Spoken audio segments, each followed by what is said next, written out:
শুভ সকাল বন্ধুরা, আমার এই নতুন চ্যানেলে তোমাদের সবাইকে ওয়েলকাম। যারা যারা এখনও আমার চ্যানেলটিকে সাবস্ক্রাইব করোনি তারা প্লিজ সাবস্ক্রাইব করো এবং শেয়ার করো।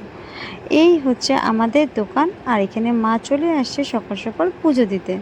তো এখানে সব পুজোর জোগাড়যন্ত্র করা হয়েছিল, ঠাকুরমশাই সময় দিয়েছিল সকাল 10টা।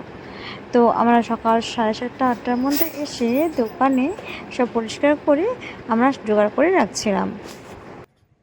প্রথমে মা ঘি মধু আর গঙ্গা জল দিয়ে স্নান করিয়ে, দুধ দিয়ে স্নান করিয়ে তারপর গণেশ বাবাকে সিংহাসনে বসিয়ে দিল।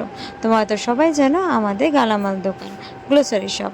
তো আমরা প্রত্যেকবার পয়লা বৈশাখেই এই পুজো করে থাকি। এমনি তো অক্ষয় তৃতীয়াতে পুজো করা হয়, কিন্তু প্রত্যেক বছর বাবা আগাগোড়া থেকে আমরা দেখে এসেছি বাবা নাকি পয়লা বৈশাখেই দোকানে পুজো করে থাকে। তাই এই নিয়ম এখনও চলে আসছে।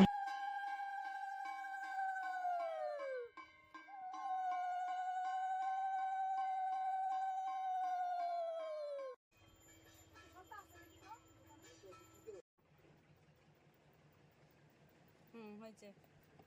মা বাবা বলে কি কাকে দেখাবি, দেখো তো মা দেখাচ্ছি। মা তাকাও, গজারে ভিডিও কল করে দেখাবো। গজারে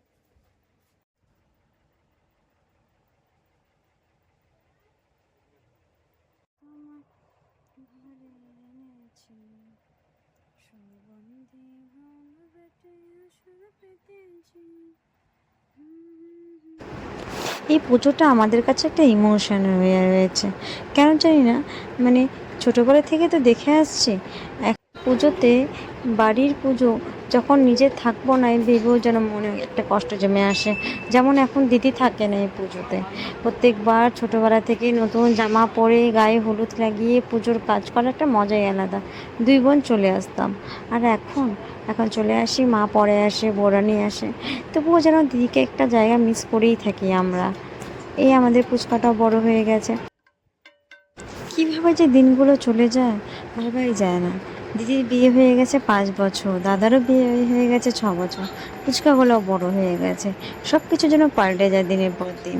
তো পুজো শুরু হয়ে গেছে, ঠাকুরমশাই চলে আসছে, আর আমাদের প্রত্যেক বছর নতুন এক জামা পরে এবে পুজো করা একটা আলাদাই অনুভূতি।